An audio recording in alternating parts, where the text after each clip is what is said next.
बंगलापुर नाम के एक छोटे से गांव में कालिया नाम का एक पहलवान रहता था। कालिया को अपनी ताकत पर काफी घमंड था। ए राजू, 4 प्लेट पूरी लेकर आ और करी ज्यादा लेकर आना। हर रोज मुफ्त में 4 प्लेट पूरी खाते हो और ज्यादा करी कहकर सारी करी खा जाते हो। किसी दिन पैसा भी दिया करो कालिया पहलवान। ये बात सुनकर कालिया पहलवान भड़क जाता है और हमेशा की तरह जैसे सबको पीटता है वैसे राजू को भी पीटकर उसी की पूरियां मुफ्त में खाकर जाता है। कालिया पहलवान की इन हरकतों की वजह से सारा गांव वाला डरता था उससे। कालिया पहलवान की वजह से बड़े लोग तो परेशान थे ही, पर गोपी नाम का एक छोटा लड़का भी परेशान था जो एक ठेले पर अपनी पानी पूरी बेचता है। कालिया पहलवान गोपी के पास हर रोज ढेर सारे पानी पूरियां खाकर बिना पैसे दिए ही वहाँ से चला जाता है।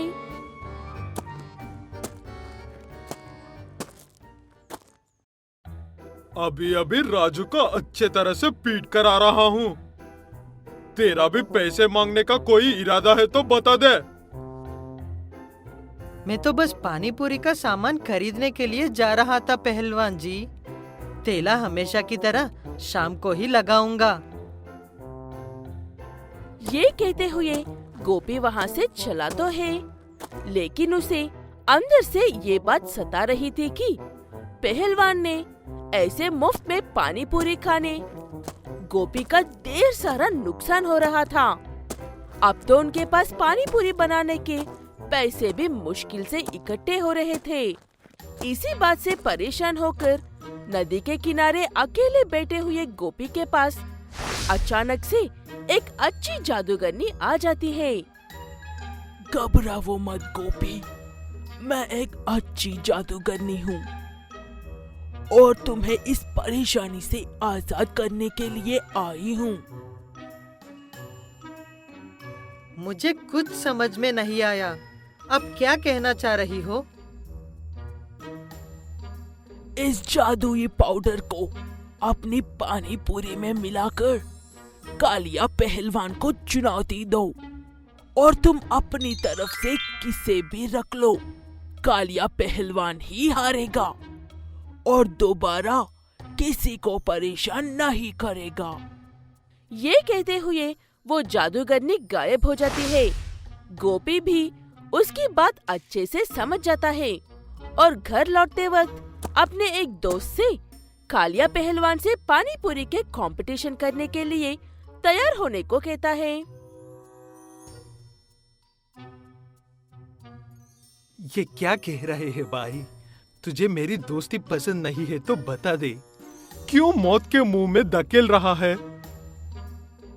मुझ पर विश्वास कर, तू ही जीतेगा।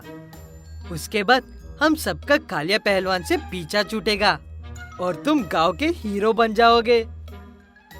ये कहते हुए गोपी वहाँ से चला जाता है और जाते जाते कालिया पहलवान को भी चुनौती वाली बात बताते हुए जाता है। देखते ही देखते ये बात सारे गांव में फैल जाती है और सब चुनौती को देखने के लिए गोपी के ठेले के पास आते हैं।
गाँव छोड़ देता है। शाबाश बेटा हरिया, जो बड़े बड़े लोग नहीं कर पाए वो तुमने कर दिखाया है। मैंने कुछ नहीं किया चाचा जी, ये सब गोपी का कमाल है। एक चुटकी की जादुई पाउडर की कीमत जान गया पहलवान बाबू। हा हा हा हा हा। ऐसे सब खुशी खुशी रहने लगते हैं। कालपुर दुनिया से बिछड़ा हुआ एक छोटा सा गांव है। वहाँ पर सब कुछ तो ठीक है, लेकिन वहाँ के लोगों की एक बहुत ही बुरी आदत और सोच है। उनका ये मानना है कि जब भी किसी के घर में लड़की का जन्म होता है, तब उस घर पर मौत मंडराती है और हमेशा बुरे काम ही होते हैं। पता नहीं उन गांव वालों की किस्मत अच्छी है या फिर वहाँ पर जन्म लेने वाले बच्चों की किस्मत अच्छी है। हम ऐसा इसलिए कह रहे हैं क्योंकि उस गांव में पिछले 25 सालों से एक भी लड़की का जन्म नहीं हुआ है। अमृता, जल्दी करो, हॉस्पिटल के लिए देर हो रही है। हाँ हाँ आ रही हूँ, रुकिए। आपको हर बात की जल्दी पड़ी रहती है। ये शेखर है और ये उसकी पत्नी अमृता। दोनों ही भले इंसान हैं और बहुत जल्द माँ बाप ही बनने वाले हैं। शेखर इसीलिए इतनी जल्दी में है। शेखर एक सुनार है और ठीक ठाक पैसे कमा लेता है। उसके काम की वजह से गांव में उनकी इज्जत है और सारे गांव वाले उसे बड़े करीब से जानते हैं। इतनी जल्दी में कहाँ जा रहे हो शेखर भाई? 2 दिन से दुकान भी बंद है आपकी। हॉस्पिटल जा रहा हूँ रामू। अब किसी भी वक्त मेहमान आ सकता है, इसीलिए दुकान और 2-4 दिन तक बंद ही रहेगा। ये कहते हुए शेखर बड़ा खुश होते हुए अपनी पत्नी को लेकर हॉस्पिटल में एडमिट होने के लिए जाता है। जिस दिन वो हॉस्पिटल जाता है, उसी दिन की खूबसूरत शाम को अमृता अपनी प्यारी सी बेटी को जन्म देती है। अमृता और शेखर दोनों ही इस बात से खुश थी कि अब कोई परेशानी की बात नहीं है, लेकिन अमृता को उस खुशी के पीछे एक डर लगा हुआ था, क्योंकि उसने एक लड़की को जन्म दिया था। सब कुछ अच्छे से हो गया है, चलो अब घर चलते हैं। लेकिन डॉक्टर्स ने तो हमें अभी तक जाने की इजाजत ही नहीं दी है ना। हम अभी यहाँ से चल रहे हैं, इस बात पर और बहस नहीं होगी। ये कहते हुए शेखर सामान उठा लेता है और अमृता उसे अजीब से देखते हुए बच्ची को लेकर अपने पति के साथ चल पड़ती है। रास्ते में सभी लोग उन्हें बड़े अजीब तरीके से देख रहे थे। तीनों सही सलामत घर पहुंच जाते हैं। अमृता को शेखर के चेहरे पर तनाव के अलावा कुछ भी नजर नहीं आ रहा था। ये बात अमृता को और भी ज्यादा परेशान कर रही थी। अमृता, तुम आराम करो, मैं जाकर दूध और दवाइयाँ लेकर आता हूँ। ये कहते हुए शेखर बाजार में जाता है अपनी बच्ची के लिए दूध और पत्नी के लिए दवाइयाँ लेने के लिए। वहाँ पर उसे कुछ लोग मिलते हैं। तो कब पीछा छुड़ा रहे हो शेखर बेटा अपनी मानूसियत से? ये आप कैसी बातें कर रहे हो चाचा जी? मुझे कुछ भी समझ में नहीं आ रहा है। ये कहते हुए शेखर वहाँ से चला जाता है और दवाइयाँ और दूध खरीदकर घर पहुँचता है। अमृता लेटी हुई थी, उससे उठा नहीं जा रहा था, लेकिन वो सब देख रही थी। शेखर पहले अपनी पत्नी को दवाइयाँ खिलाता है, उसके बाद अपनी बेटी की दूध की बोतल में दूध डालकर उसमें थोड़ा सा जहर मिला देता है।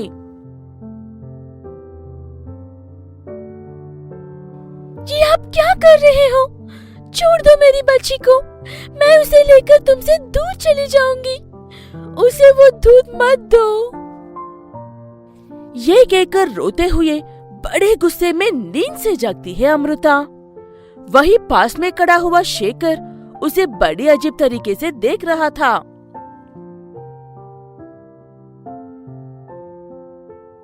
क्या बात है अमृता, तुम्हारी तबीयत तो ठीक है ना? मैं ठीक हूँ, लेकिन मेरी बच्ची कहाँ पर है? तुमने उसे दूध तो नहीं दिया है ना? बच्ची ठीक है और सो रही है अमृता। तुम अपना ख्याल रखना, मुझे दुकान पर कुछ काम है। ये कहते हुए शेखर अपनी दुकान पर चला जाता है। काफी देर तक दुकान में बैठने के बाद भी कोई ग्राहक नहीं आता है। ऐसा पहले कभी नहीं हुआ था। ऐसे दिन गुजारते जाते हैं। गुजारते दिनों के साथ शेखर के बर्ताव भी अजीब होता जाता है। इस बात से अमृता भी डरने लगती थी। तभी बाजार में कुछ सामान खरीदने के लिए गई हुई अमृता लोगों की ऐसी बातें सुनती है। मैं तो कहती हूँ कि मौका देखकर शेखर को उस मनहूस लड़की को ले जाकर कुएं में फेंक कर आना चाहिए। इतनी मेहनत करने की क्या जरूरत है? दूध में जहर मिलने से भी काम हो सकता है। अगर वो जिंदा रही तो एक ना एक दिन इस गांव को खा जाएगी। कुछ तो शर्म करो, तुम्हारी भी तो एक लड़की का जन्म है। चुड़ैल तो तुम लोग हो जो मेरी बच्ची के पीछे पड़ी हुई हो। ये कहते हुए अमृता अपने घर जाती है। वहाँ पर ना तो उसकी बेटी थी और ना ही शेखर था। दहलीज में चूहे मरने की दवाई थी और टेबल पर दूध की बोतल थी। वो देखकर अमृता डर जाती है और अपने अगले डर की ओर भागती है, गांव के इकलौते कुएं के पास। वहाँ पर बच्चे बड़े सब मिलकर कुएं में देख रहे थे। उन्हें देखकर अमृता के डर और भी बढ़ जाता है और वो सबको धक्का देते हुए कुएं में देखती है। वो लोग उस कुएं में गिरे हुए कुत्ते के बच्चे को निकालने की कोशिश कर रहे थे। अमृता को कुछ समझ में नहीं आ रहा था, इसलिए वो सीधे पुलिस स्टेशन जाती है। इंस्पेक्टर साहब, मेरी 1 हफ्ते की बेटी है जो आज सुबह से लापता है। मुझे शक है कि उसे मारने के लिए मेरे पति ही उठाकर लेकर गए हैं। आप तो कालपुर के अंधविश्वास के बारे में जानते ही हो ना?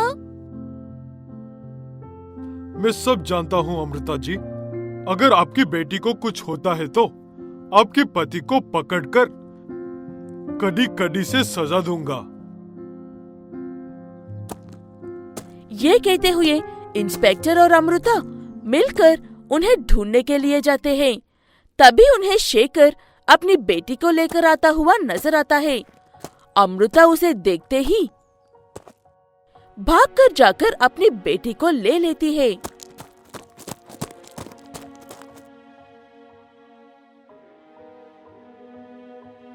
पकड़ लीजिए इंस्पेक्टर साहब इस आदमी को।